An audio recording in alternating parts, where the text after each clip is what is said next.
All right, we're live. Live. Live. Mostly Friday. alive. Yeah, you hanging in Yeah. there? I guess we'll find out here, huh? Yeah, I mean man, it's an interesting world we live in, isn't it? It's just getting Like more what and more like acceleration. I don't know what's going on, but Well, I was laughing because it's like as far as old Uncle Klaus goes, they've really gotten to a point where they don't care that people know exactly what they're doing. They're like, "Hey, we're doing this." And yeah, all you people who took a bunch of, yeah, you're going to do more of that. And yeah, you're not going to have money anymore. We're not doing money anymore. And yeah, it's going to be cool. Yeah. Did you see on YouTube? It was like a WEF video titled "Are you ready for the New World Order?" Yeah. But then there was like, And then they got fact checked. the New World Order is just a conspiracy theory. Or it's like, good lord. Well, it's funny. I was talking to somebody and they were feeling really, really down about all this stuff. They were like, oh my gosh, I can't believe this. They're rolling out social credit. And there was a lot of discussion about that and they were feeling really down. And I just think about a lot of what, media does, and even myself to some extent. I mean, you go through the day and everything's like negative and you're like, oh, look at this evil bastard and what they're doing and this person. But a lot of times what doesn't get talked about is, there's good people out there who are thinking really hard and trying to come up with responses to this, totalitarian agenda. So I don't think it's all black. Yeah. That's You have to something I have a really have. little hope. We all gotta have a little hope, right? Well, yeah, and I don't think it's hopium at some point either. I just think, honestly, like from my perspective, and I think it's hard for a lot of people to understand. And I mean, you've kind of watched the transformation in me over the years, and I think we've watched each other in that way a little bit. But for me, a lot of it is built in spirituality, and that's an acceptance of science too, because I think, that's what a lot of people don't realize is that when you talk about the top tier scientists in the world right now, the large majority of them have come to the conclusion that materialism isn't even a thing.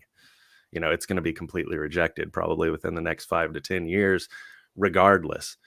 So they're very aware of different, we'll just call them interdimensional interactions. Interdimensional demons. I got the interdimensional demons. Yeah, that's the interdimensional space demons or whatever. But no, Infowars.com. Yeah, exactly. I think there's evidence. There's a lot of truth to that. It was really interesting. I got to spend some time speaking with Brandon Fugel, the owner of Skinwalker Ranch, when I was out in Utah. He took myself and some others that I work with out to dinner, and it was fantastic to sit there and have those conversations, kind of about what's going on with very scientific studies into the other side.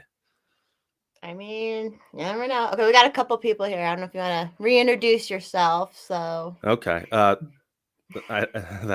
there's a long introduction in there, but yeah. I'm Shawn Witzeman, also known as free range journalist. They used to call me Krampus. Some people have suggested that I'm an insurrectionist, which is just absurd. To that end, I am scheduled to be sentenced on December 20th. Okay. So that's a very brief introduction for anybody joining. And I mean, you've been fighting it since when did they first? I mean, we've talked about it before, but you can just give a synopsis, like the first time they came for you. Yeah. I mean, that was back in, they came to my house a week later. I interviewed with the FBI. They knocked on the door nicely, I will add, which, kudos to the local FBI field office in Farmington. I know that it wasn't always easy to not do things exactly as they were being directed by the DOJ. DOJ has, is well known to have given orders out to different field agents telling them they needed to break people's doors down and other things like that. So I know that the local field agents back in New Mexico looked at that and they said, yeah, we're not doing that. So that's always been appreciated. Thanks, guys. Oh, absolutely. I don't know. I got some pop up. I don't want to make the web work for me. Why are you doing this to me? Oh my gosh. I think they knew I was talking about them, so they're coming after. I'll try that. Hopefully I didn't crater my computer with whatever I clicked to get rid of it. But yeah, they then like, I guess it would be 3 months later, pretty much, on April 1st, a warrant was signed, and then I turned myself in. I believe it was on April 6th, 2021. So, I mean, it's been, the better part of a year and a half to get to this point. Lots of negotiations with the U.S. attorney. And it was to the point, this stuff's filed publicly now, and I've made my statements in allocution as part of the plea agreement, because I did plead guilty to one count, a Class B misdemeanor of picketing and parading in the Capitol building. And in my allocution statements, I'm very open and honest about how I feel about it. I mean, it wasn't easy for me to say, oh, well, I broke the law. But if I take a very strict reading of the law, yeah, if I'm really being hard on myself, which I tend to be as a journalist, I go, well, I shouldn't have said, brother, stand with us, to a Capitol police officer. And mainly because of the way it gets interpreted by everyone. I mean, I know what I meant when I said that, and I know what people could misconstrue from that. And so, being in that situation, that was not a good decision. I mean, I should have kept my mouth shut 100%. And if I had, I don't think they would have had any cause to charge me. People can debate about whether it was politically motivated, and I think that, speculation like that, there's probably some truth to it, but we don't know that for sure. We'll find out as it goes along. So it's like, personally, as far as that goes, that's something that took me a long time to kind of calm myself down, because you know how I am. I mean, I'm like, I'm a free speech absolutist in a lot of ways. And when I looked at it, I said, what is so wrong about anything I did that day? I walked around, I filmed, I talked to people, what's the deal? In retrospect, I can look back at that and go, okay, well, that was, I screwed with myself there, and I didn't hold myself to high enough standard. And I kind of always knew it all along. I wasn't real happy with that, but that's kind of how it goes as you go through the process. And honestly, I just want to get to a point where I can, meet whatever punishment I'm given and move on to more important matters. So the sentencing is coming up. That'll be the last stop, right? And then they'll tell you what you have to do at that point. Yeah, I mean, hopefully the government, they're saying they want, as of right now, they wanted 30 days, and 3 years probation, 60 hours community service, and $500 restitution payment to the architect of the Capitol. And to me, okay, the sentence is one thing. I don't really want to get into that too much as far as my opinions on that. I've told the judge that I trust him to make a just determination. But what really irked me about the government's sentencing memorandum was the fact that they just put a bunch of lies into it that frankly have nothing to do with me. Now when they say things like, oh, Mr. Witzeman continued to repeat his claims that the election was stolen. Okay, well, here I am, November 18th, 2022. And all that's happened since that day is that more evidence has come out. We have more reason to think that it was stolen.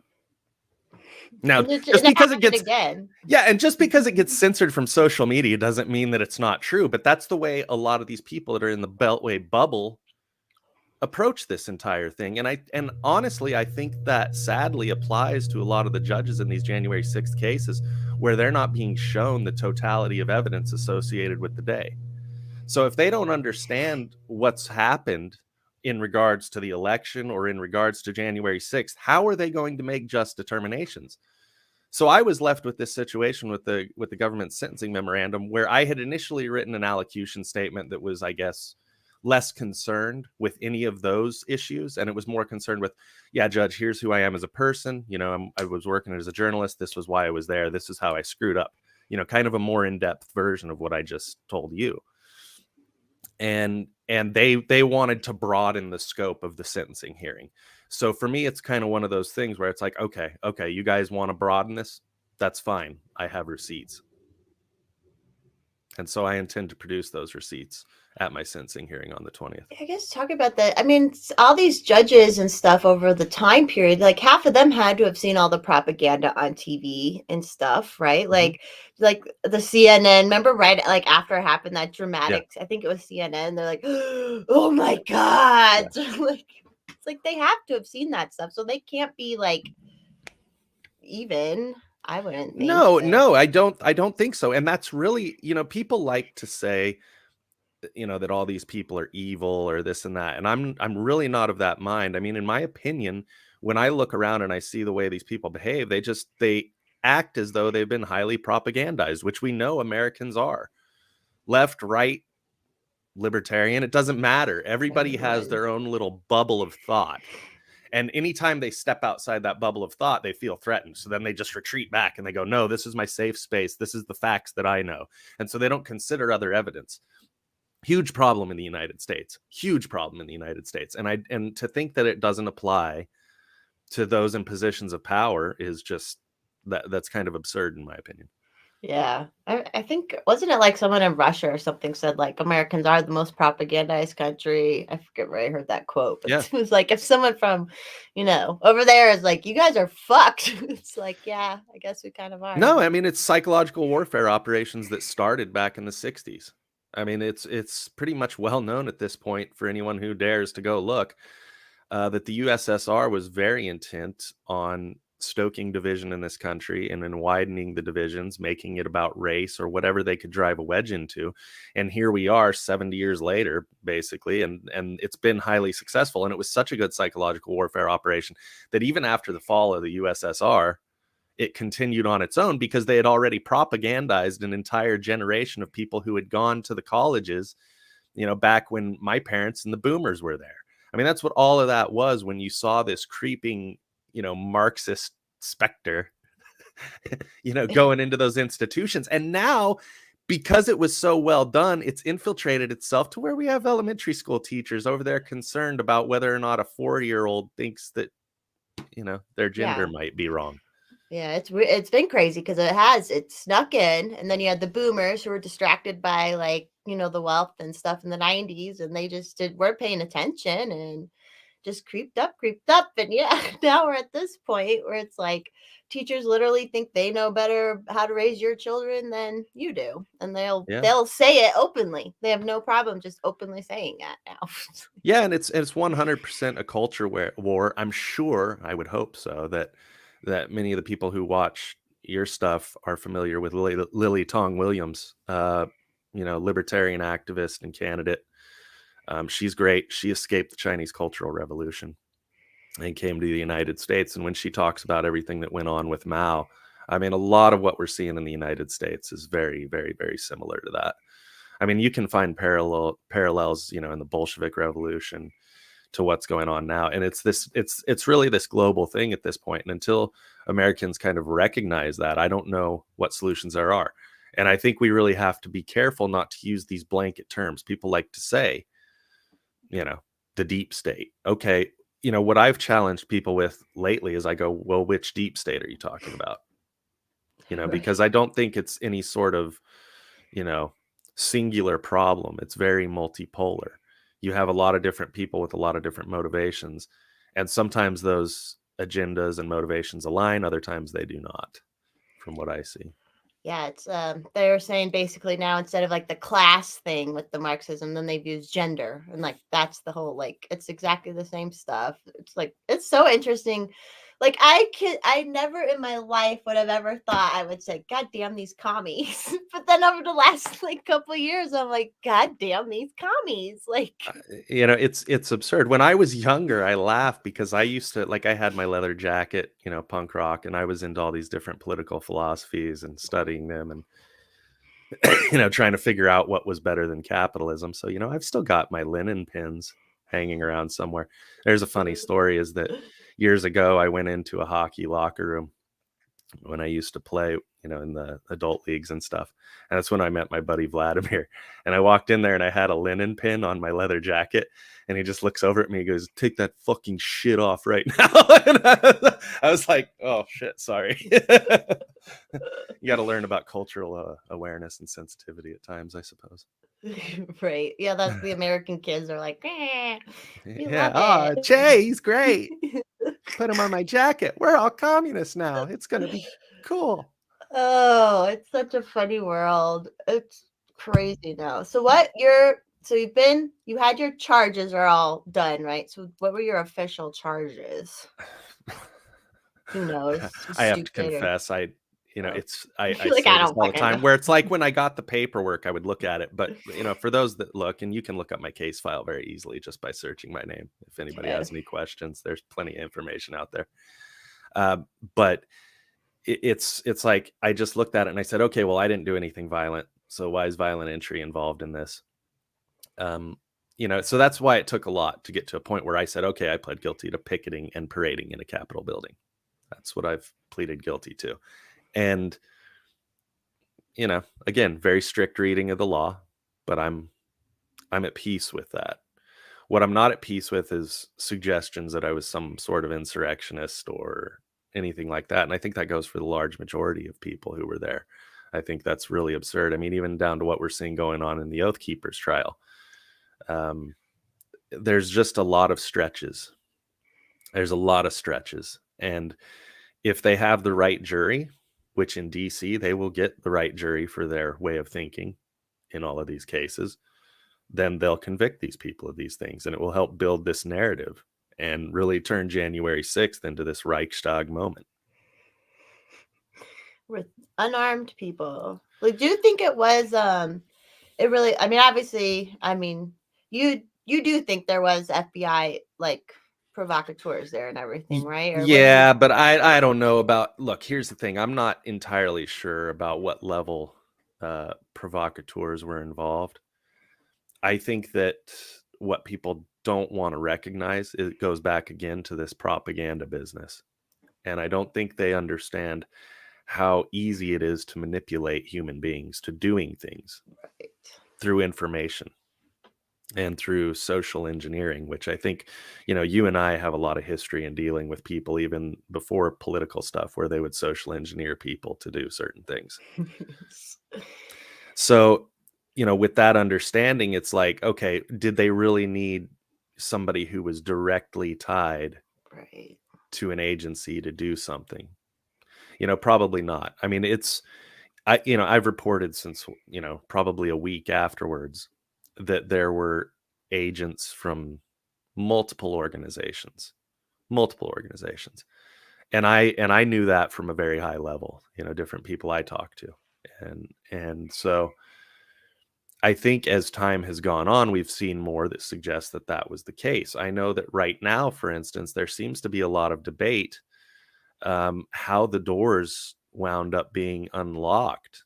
Now, when I look at that, I go, okay, well, on the Senate side of the building, when you had the initial breach, Dominic Pizzola, Proud Boy, he broke a window on the Senate side, and then he went in, and I've kind of seen all that through video. I was not present right there, so I didn't see it with my own eyes. I don't know, a ways away at the time when that happened. All I knew is that the doors opened, people were going in, and that's when I went in. But the question still remains as to how those doors got unlocked, because theoretically what I'm being told is that you shouldn't have been able to open them even from the inside. So even if somebody breaks through a window and they go around to the inside of the door and then they push out or whatever, it shouldn't have opened because they should have been magnetically locked. So there's still some debate about how that happened. And I mean, honestly, my hope is that with a Republican Congress, we might possibly actually get some real bipartisan investigation like we haven't seen so far, you know, at an official level. Everything's been very unofficial. I mean, people have worked very hard investigating that day, but it's some combination between these people who call themselves the sedition hunters, and then you've got, you know, a few people, myself, David Summerall, Stop Hate, Randy Ireland with Americans for Justice, kind of on the other side of the political spectrum, who've also investigated it thoroughly. And so I think, you know, somewhere between all of that, we might actually have a chance to get the truth out one of these days. But it might be 20 years, to be honest. Right, because right now, I mean, anytime they've questioned the FBI or anything, they're like, "I'm not going to answer." So, like, Yeah. even with like a more Republican House and stuff, like, did they still don't have to answer, right? Well, I think they do and they don't. I mean, there's certain scenarios which they would, and some things can be said privately that can't be said in a public setting. You know, That's so it's funny where, you know, people were really giving Christopher Wray a hard time recently. And I'm kind of listening to what he says, and I'm like, okay, well, I don't know what you expect him to say right now. If he's essentially been tasked by the Attorney General to conduct these investigations, I mean, he's going to conduct the investigations. I mean, there's a chain of command to be followed within the United States government. And if people just start throwing that away, they lose their jobs, they lose their positions. That's the reality. So I know everybody's like, well, if you're in that situation, you should just quit. But I don't think it's that simple. I don't think it's that simple for people, because if they just quit, then what happens? They'll just go True. find somebody who's woke and ridiculous and put them in that position. So you lose all the good people. And when I look at the overall psychological warfare implications of what's going on, I mean, look at it. It's intended to destroy any sort of faith in the institutions that the United States holds. I mean, these are institutions that have kept us safe. We can sit here and we can talk about some of the more nefarious things that we think all of the three-letter agencies have done over the years, and there's definitely some validity to that. But what never gets talked about, and it's kind of like, one of those, home review apps or whatever, where you don't get good reviews. You have to go hunt those out. If you have a business, it's easy for somebody to get angry once and they get all their friends to go on there and say what a garbage company you are. But it's very difficult to get people. You have to actually like message your friends and go, hey, can you go leave a positive review? And I think that that's something that's just tied in more with the psychology, where people are like, oh, all these institutions are garbage. But in the end, what that does is it destroys our chances of, really conducting the wars that are going on currently with China, with Russia, with these other powers. And so I that's something in my own messaging that I try to be very cognizant of, is that people need to understand that that's the goal. That doesn't mean you can't be critical of these government agencies. We live in a free country. I believe very strongly in the First Amendment, but I think it's important for people to keep that in their head, that they are being manipulated to do certain things to destroy this country. Do you think the way they went so hard after people was just to try to discourage anybody from ever like trying anything ever again? Yeah. Yeah. Yeah. I mean, a wise man once said, by their fruits you shall know them. So I think a lot of times when you look at why a certain event happened or the way an event gets used, you have to look at the result. And the result has been that nobody wants to go out and protest in large groups anymore. Yeah. That's the reality. I mean, I saw, and it's funny because there are reports. I was laughing at one of the reports. Somebody told me on Twitter the other day that there were 30,000 people there. And I was like, what? There were initial reports that came out of US Capitol Police that there were over 4 million people in DC that day. Now that's gotten buried and nobody wants to talk about it, because that's a huge number of people. But I can tell you, being there, that every street was full. There was nowhere to go without bumping into people. Anywhere, every street. So when they do that shot and they go, oh, well, there was 30,000 people, the large majority of people saw what was going on at the Capitol on their phones at some point, and they were like, I'm not getting involved in that. I'm not even going down there. It looks like a shit show. And it was a shit show. I mean, to be honest, that's one of those things. I wasn't there with my family. I was there as a journalist. So of course I go get into the thick of it. Right. But if I had been there with my family, no, I would have been like, this is what we're not doing. And there were a lot of people who were like that. So it's weird. Just the way they twist the story. They want to make it seem like it wasn't that big of a deal, yet they want to go out and arrest all these people, which when you look at the restricted grounds as they were drawn, and I don't know who that day knew where that imaginary line was, because it was imaginary. I mean, by the time I had gotten there, the barricades were essentially gone. It's like I didn't even recognize that they were there. I'm told that there were still signs up that said it was a restricted area, but I have no recollection of seeing that. That's just being really honest. I'm not saying they didn't exist. I'm just saying I didn't see them because everything was so chaotic. Like, it was too many people that had already breached. I mean, how are you going to notice this stuff? And you just kind of go, well, nothing's really happening. Must be okay. And again, it would have never happened if there had been National Guard in the city to begin with. It just simply wouldn't have happened. If they would have had a bunch of National Guard standing around the building, and we're talking about Trump supporters here. Right. I Yeah, mean, they would respect. to the point where even in my own critique of them, I've said you guys are kind of bootlickers. And I think, we see that a lot. So they wouldn't have done anything. If there had been National Guard there telling them, you can't come past this line, they wouldn't have, period, the end. There would have been no Capitol riot. That Capitol riot was 100% intended to happen.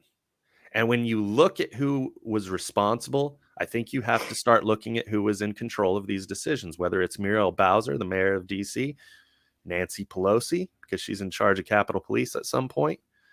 And you got to go, well, why did they do this? And so you've got to ask those questions. I think people are asking those questions. But what's disturbing to me is this kind of continued disinformation. And I'm not saying Antifa wasn't there or wasn't in the crowd to some extent. But when people continue to push this narrative of, oh, everyone who did something bad was Antifa. No, that's just simply not true. Right. It's categorically false, as they would say.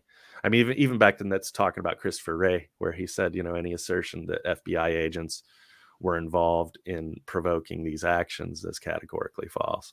So I really hope he's right. I really hope that turns out to be right. But I do know that there's still suspicious characters out there that have not been identified that were involved in things like breaking windows on the east side of the building, you know, and other things. So again, time's going to tell us a lot about who was involved with what, but everything I see in it, it was pretty much what you could call a Fed fest. And you were there because you had video. You were there like the day before, the night before, Yeah. everyone was marching down the streets and stuff, right? Yeah. I mean, I had covered that movement since its inception, since the original Million MAGA March in November 14th of 2020. You know, so I had followed it around the country, you know, and I didn't know anything about any of these people. I was just learning as I went. When I was in Phoenix, there's an interesting thing is people might recognize the name Ray Epps or Baked Alaska, but I actually recorded an interaction between those two in Phoenix. And they had said that they didn't know each other, but there's actually a lot of evidence that would suggest that that might not be the case. And I don't know what Ray Epps's role was in it. I think that a lot of what we see about him is more of that kind of clever, look at this, look at this, look at this, so that people don't look over here, so that they don't look over there. Because human beings like to have simple answers, right? It's like, I don't know when the Antichrist is going to reveal himself, but there's a lot of people that will love it because they'll be like, finally, the answer. One way or the other, it's either he's the good guy that's going to save us all, or this is the bad guy that's been behind the New World Order the whole time. But they like that easy answer. It's the same reason why, you know, whether you talk about Oklahoma City bombing, you know, you strap a face on it. You say it was Timothy McVeigh, you know, it was these guys. That was it. That was what it was. It was a small conspiracy. And then people go, oh, yeah, it was a small, you know, Lee Harvey Oswald. Oh, Lee Harvey Oswald, you know, and then even to the point where it was laughable, where, what's his name? There's a Trump staffer, Jason Funes, where he was circulating around that I was the orchestrator of January 6th, but I suppose I did. You specifically, Shawn? Me specifically, he said that I orchestrated it. It's one of the most absurd things I've ever seen on the internet, but it came straight from a Trump staffer. So go figure. Talking about Christopher Wray, someone at one point said Mr. Forrest Mommy looks like him, and I'm like, why did you say that? Because I can't like not think about that every time I look at him now. I'm like, is this the part where I scream and point and go, Fed, Fed, Fed, Fed? Everyone on Twitter always thought it was a Fed anyways. So yeah. I'm like, I wish I would have been such a perfect been picked up. The CIA should have picked me up years ago because I can infiltrate everything. I'm such a good infiltrator. It's never too late. It's never too late. Yeah, it's true. Yeah. Although now it's like, I don't know, whatever. But now I'd have to be a double agent, you know, because I couldn't work for them completely. But you know, I don't even know how that is. It's like I've told my friends, because again, I have very good connections within different agencies, right? And so that's the thing, is that when I look at it, I go, okay, there's good guys and there's bad guys in the world. What are you going to do? Yeah. You know, just because it's like saying all lawyers are bad or all plumbers are bad. You know, it's not that simple. People like simple answers. They like demonizing anybody that they think is responsible for anything bad in the world. But, you know, goes back to kind of a Tolstoy attitude, which is we need to start looking at ourselves. Yeah, dude, so many people refuse to do just that. And this is just, I'm not even on Twitter, but I'm kind of help do reconnaissance for some people and stuff on Twitter. And yeah, Fed, I'm a libertarian Fed man. So these people have been attacking the Libertarian National Party and some of the other ones, and they just all they do is they sit online and call him anti-Semite. That's all they do. And the minute they can jump on him and do that, that's all they like. And they've been going for like a week about like just anti-Semite. And they were wrong. Like the LP New Hampshire tricked them and posted a picture of like Ayn Rand and a couple Jewish libertarians, and like they tricked people to thinking it was, and people are like, oh, look at these Nazis, blah, blah. And they're like, you idiot, like you just fell for it. But it's like how these people will not, like, they will sit there and look for that, for like that's their obsession, is looking for that, like rather than just look into your fucking self. Like fix your own shit and stop worrying about that. Like no, that entire thing, that's a tough nut to crack. You know, it's just bizarre where if you're critical of anyone who has Jewish heritage, you're suddenly an anti-Semite. Like, I mean, if you suggest that there are specific people of Jewish heritage who work together in criminal syndicates, you're anti-Semitic. Right. Now, but you can say white people do that, or you can say any other race. Exactly. Any other race is fair game there. And that's the thing, is that you can think that Kanye, Yee, I don't know, whatever he's going by now, is some sort of a crazy person, but he's not. He's not crazy. What he's saying is very based. And he's seen beyond the veil. Like he has, you know. Yeah, that's the thing, is that a lot of people don't realize, like, if you know, for those who've actually kind of stepped onto the other side of the curtain a little bit, you know, which I can say I've kind of been given some opportunities to kind of peek back there and see what's going on. It's a different world. It's a different world. Everything that we see on this side of that curtain is very much based in illusion. You know, there's a reason why they call it Hollywood. You got to look into the meaning of these words. These words have power. You know, that's why we spell our words. That's no joke. Yeah. Well, yeah, the magic spell and the propaganda, it's all, you see it all the time with the propaganda and stuff. It was just happening out here where they were trying to call, even libertarian people are trying to call Polis a libertarian. And there was like this whole route. He went on these Reason magazine said this, Masha, there's all this stuff. And I'm like, don't you people see that like the words they use and are trying to use, it's like gaslighting or whatever you want to call it, like it's so strong. Like the words are so strong, and that's what they use. That's what they use, and it works. Works. No, and it's been incredibly effective. It's like me being from New Mexico, which I don't live there anymore. But on my last trip, when I was kind of all over the country and I went out west, it was like culture shock going back to New Mexico and seeing how many people still wear masks. You know, and it's not like that anywhere else. Not even in freaking New York City. You would think New York City will just be full of these people running around muzzled. No, they're all sick of that shit. You know, so many people throughout the country are just sick of this shit. But then you get into these pockets where people were highly propagandized, and they're over there going, oh, stick another needle in me. I got 7 masks on, you know, save me from this horrible, random, accidental illness that struck the United States. They still believe that wasn't cooked up in a lab. It's really funny.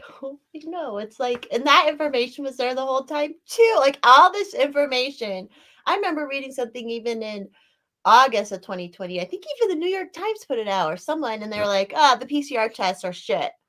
Didn't matter. We still did it for, I mean, people are still testing and shit, which I even like libertarian people. I'm like, why are you testing? You have a cold or you're sick. Like, what the fuck are you testing for? Who, if you were sick and it was or wasn't COVID, would you do anything different? No, you'd still like, it's just, people have it.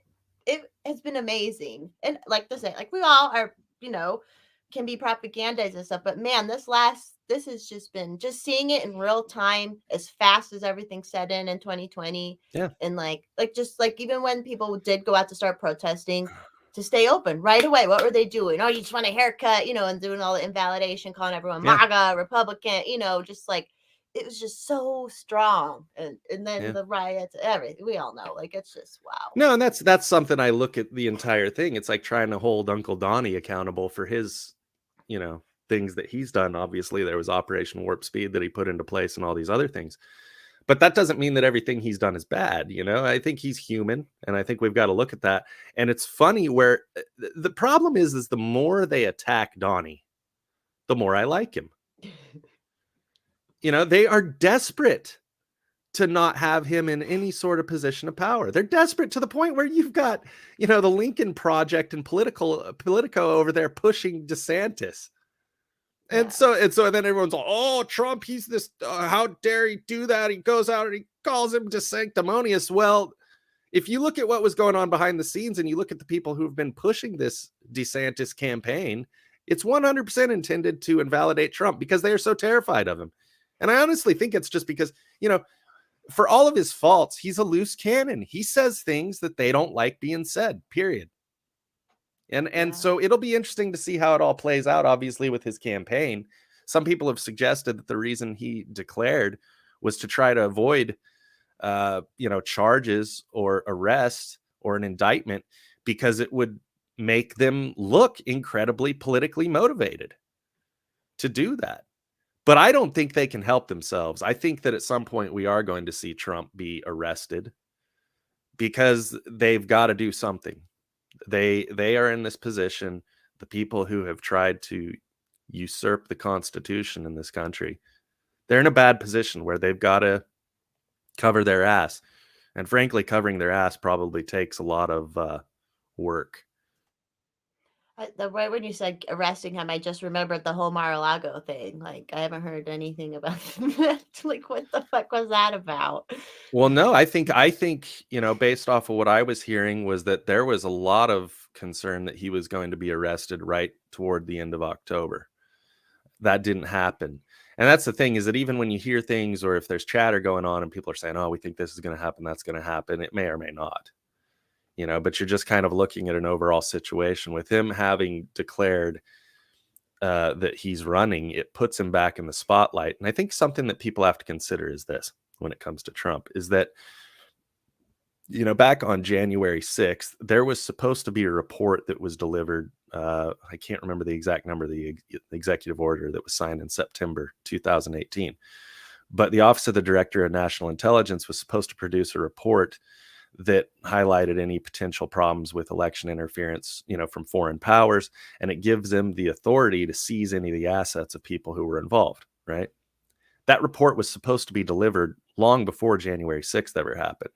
It ended up not really getting delivered until a couple months later, but the Director of National Intelligence, John Ratcliffe, on January 7th, released a statement where he talked about how the agencies weren't working together, that there were people who were so corrupt within the agencies that they were refusing to kick up actionable intelligence about Chinese interference in our elections, which we've now seen is very legitimate when you talk about Eugene Yu and Connick and all these different things. So again, as time goes on, we're seeing more and more that there was something very wrong there, and it's going to have to be dealt with. I mean, Biden recently renewed that same executive order, actually on September 7th of this year.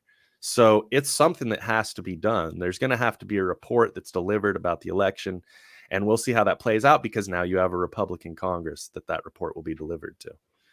So it's a very, very tricky time for our country. A lot of different things going on. As far as Trump goes, and you say, okay, well, a lot of people wanted him to declare the Insurrection Act.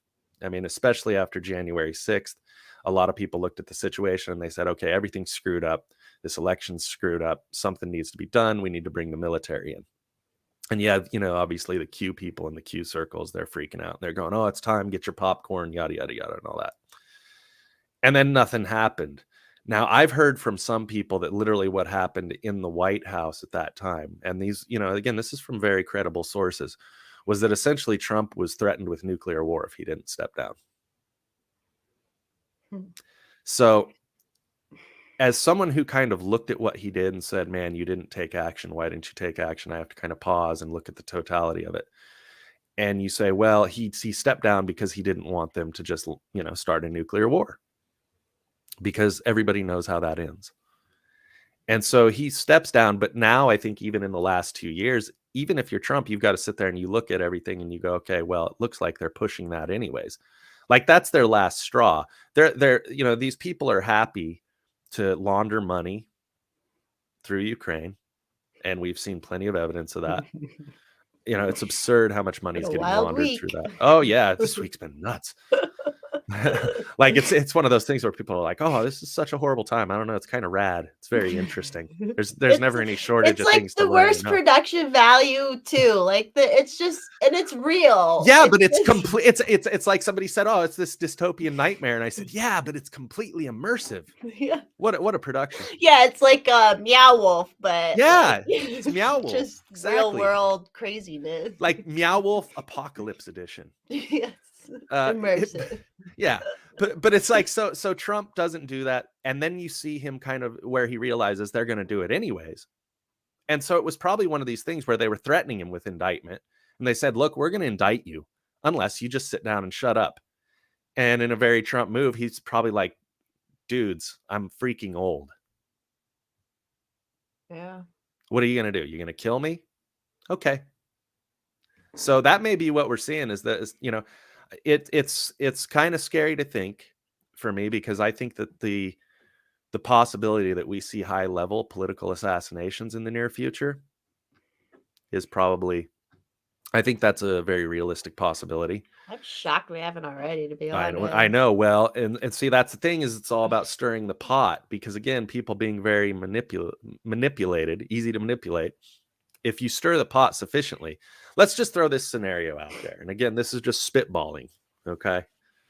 But it's this kind of horrible situation where I think people need to understand that the bad guys, being, you know, World Economic Forum and those who want to bring about this great reset, they want a civil war in the United States, because if a civil war occurs in the United States, then we basically become neutered as far as projection of power across the world, to the point where if we have a sitting president who is sympathetic to the goals of the Great Reset, which we know that our current president is, then they say, oh, America's descended into chaos. There's only one way to fix it. We all go into our 10 different designated FEMA zones, and we have the United Nations come in to provide peacekeeping services.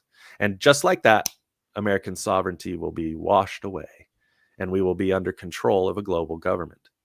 So I think people have to understand that that is very much what they're trying to do. Now, when we think of ways that that would happen quickly, that things would go kinetic and bad in this country, one way to do that,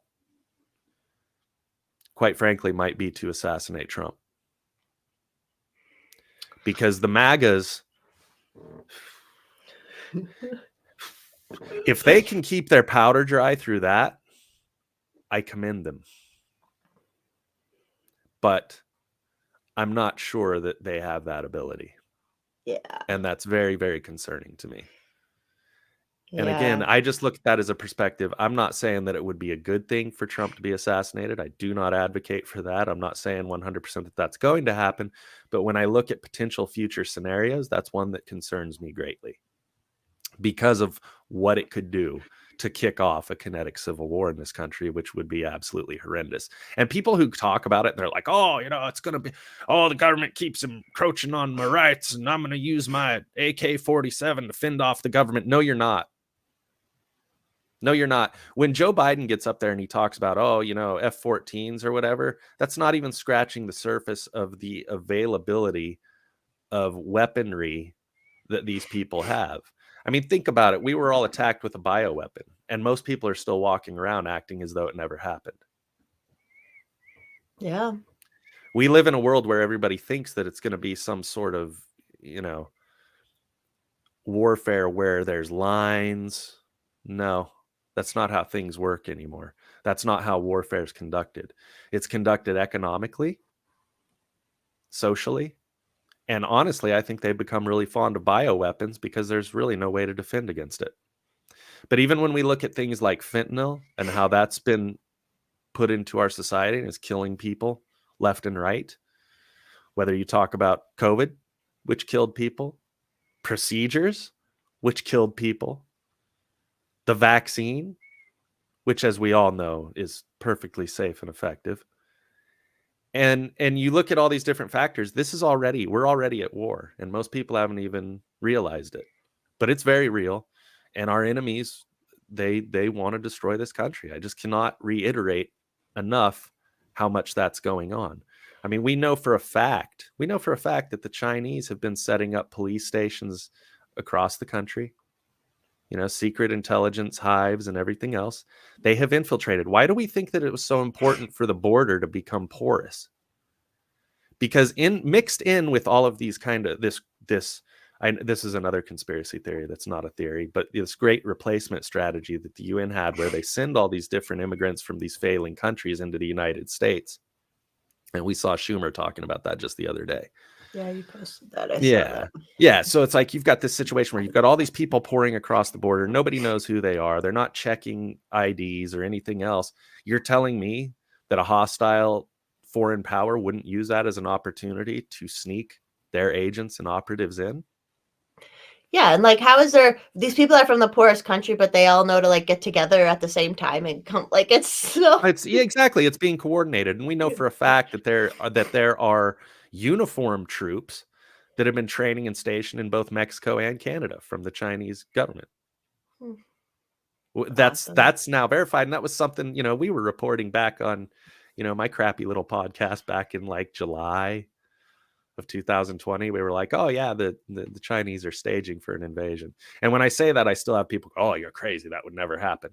Well, the thing is it happens under a very specific scenario, and that scenario in which it happens, I think I've laid out, which is that they need us to turn on each other first, which is why it's so important. Even though I know people are laughing at this whole like, let's forgive it, mistakes were made on both sides with the COVID thing.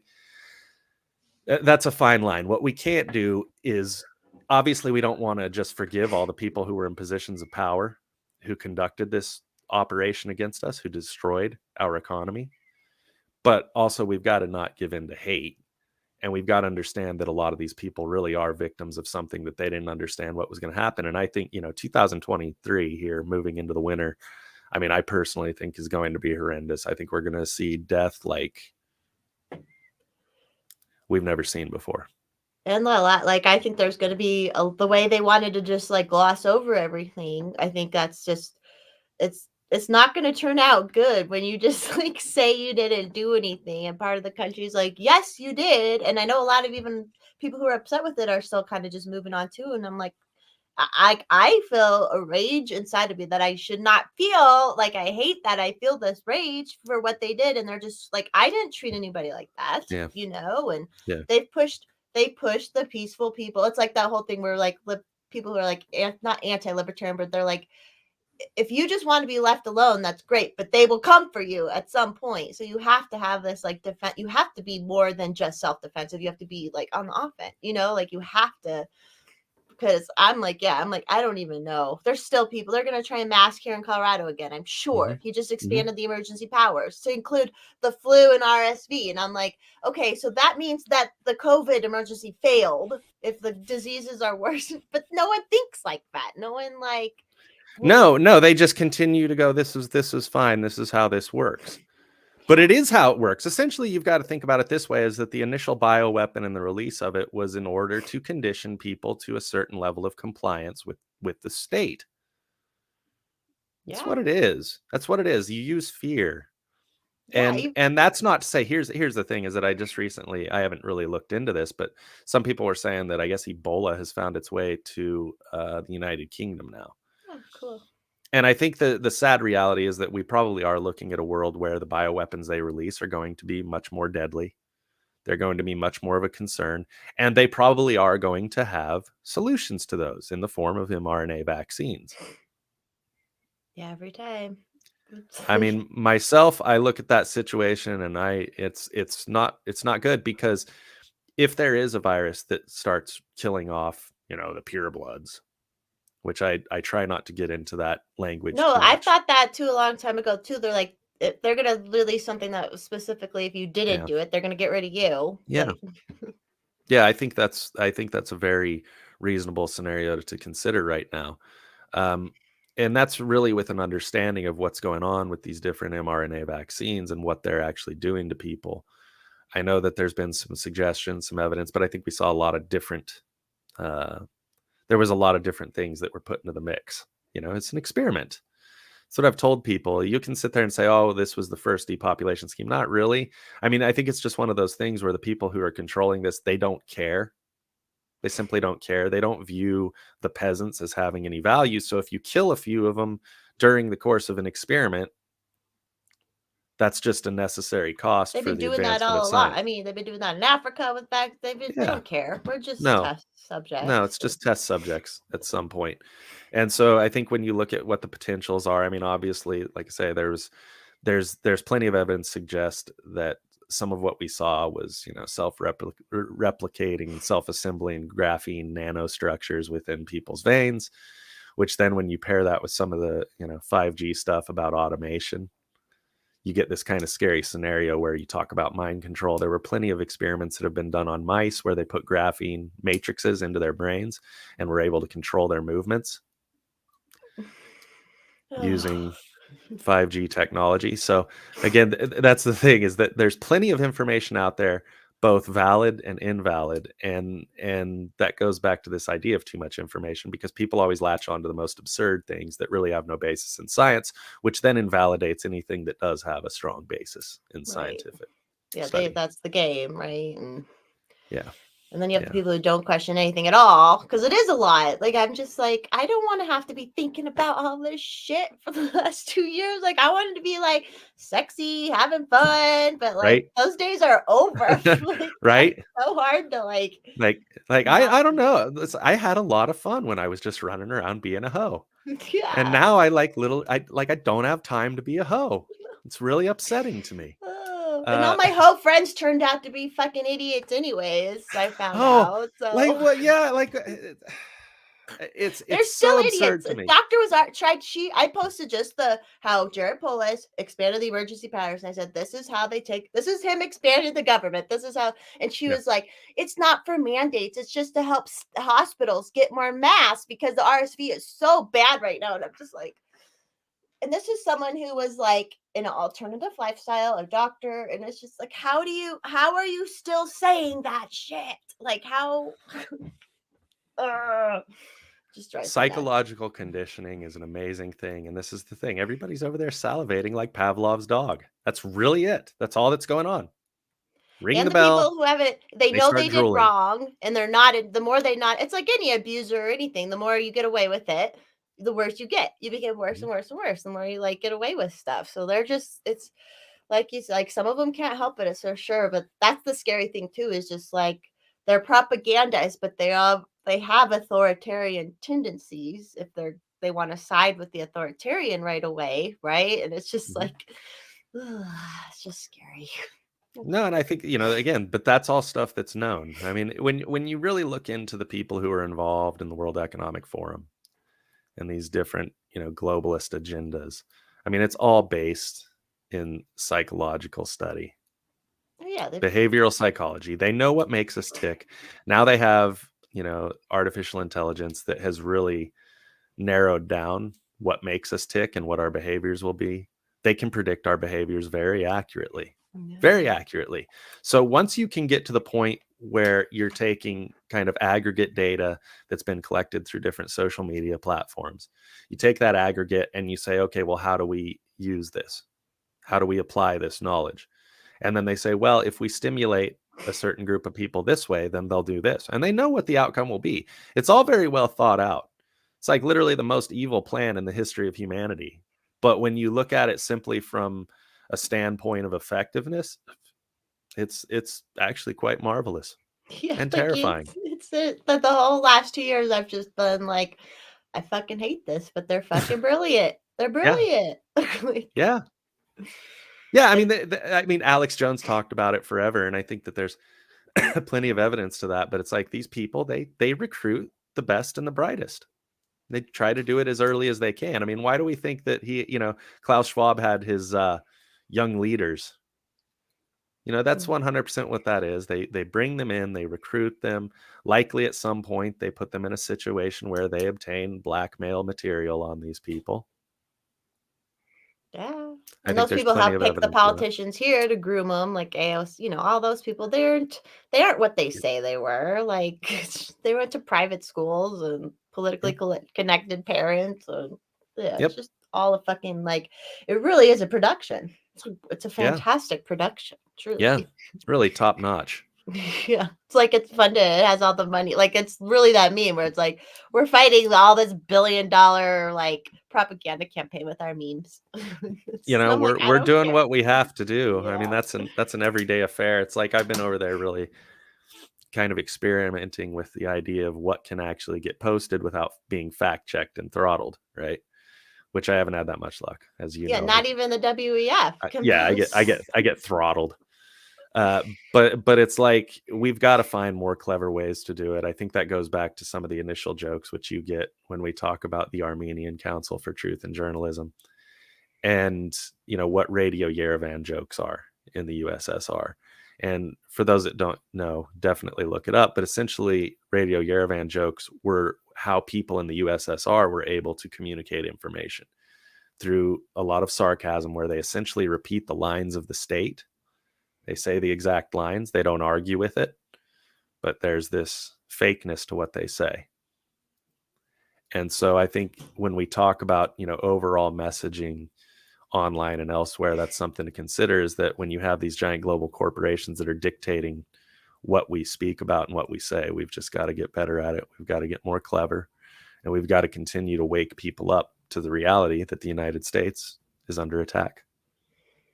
That's true. Well, that's about an hour. If there anything, is there That's anything else? about an hour. Do you want to talk about anything else?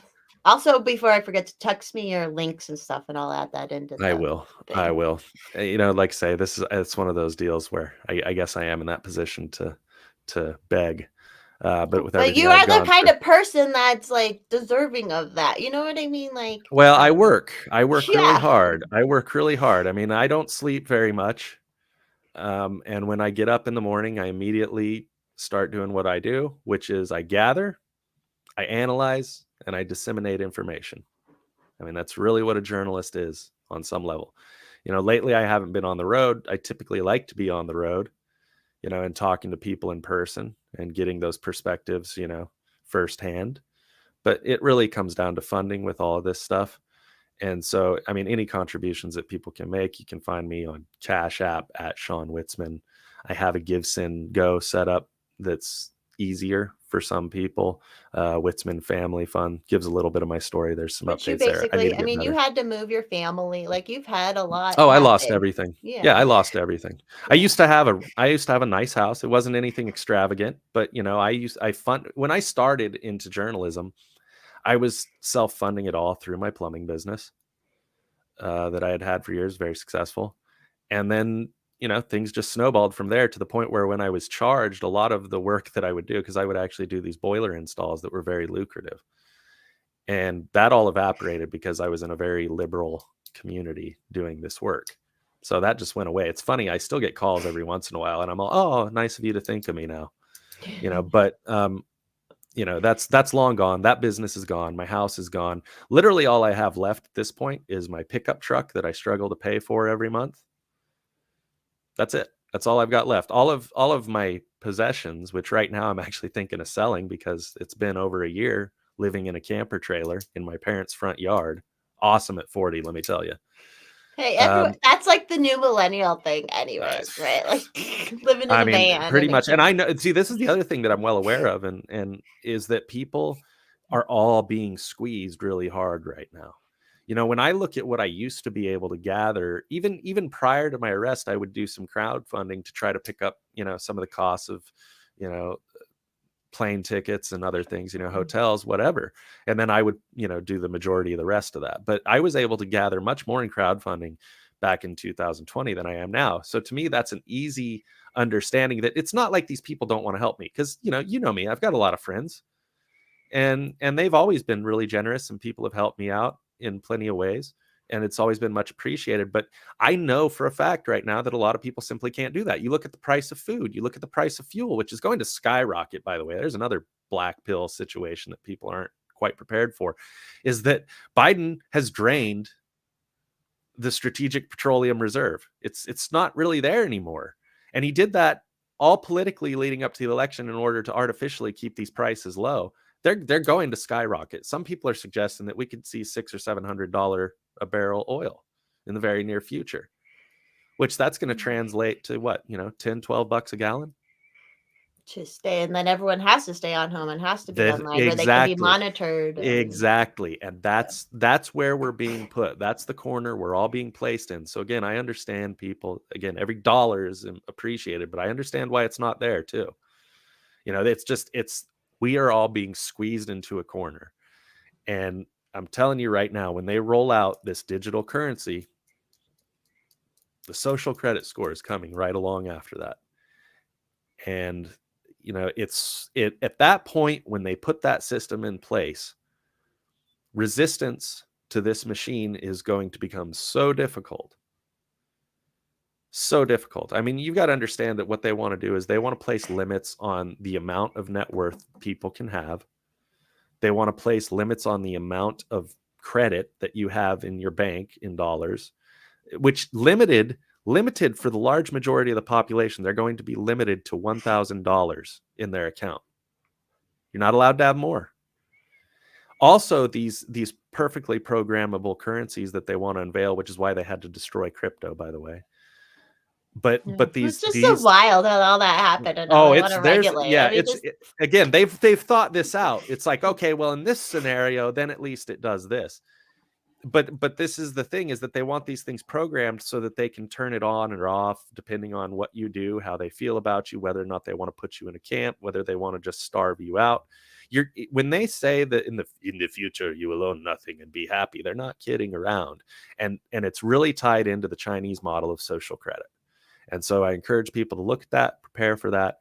I know that there are very good people right now trying to come up with some sort of an alternative to that, because what we are watching right now is the collapse of the economy. I know I predicted it back in December, almost a year ago, December of last year. I thought it would happen quicker than it has, but that doesn't mean it's not happening.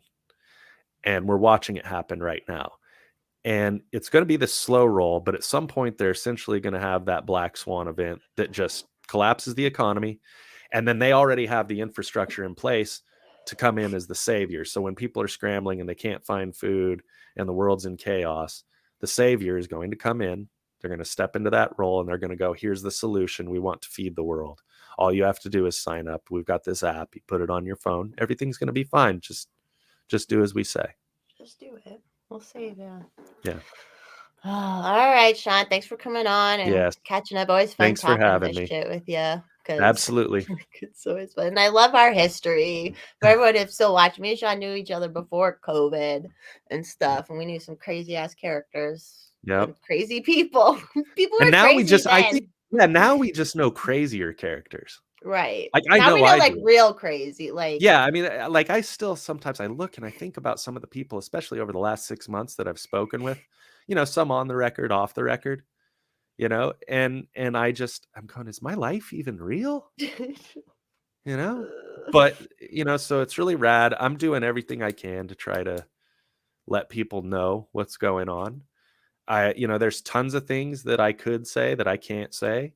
And part of the reason why I can't say is because when you establish relationships with people, you don't want to ruin that. And so when they tell you something in confidence, you have to respect that. Yeah. And so it's kind of a long-term thing. And man, everybody just get ready and try to examine yourself and think about what it is you can do to make the world a better place. Amen. All right. Thanks everybody for watching. Check out I think everyone in the chat's still on Twitter, so go follow him. All those links are there for now, and I'll add him onto this. So thanks everyone. Bye.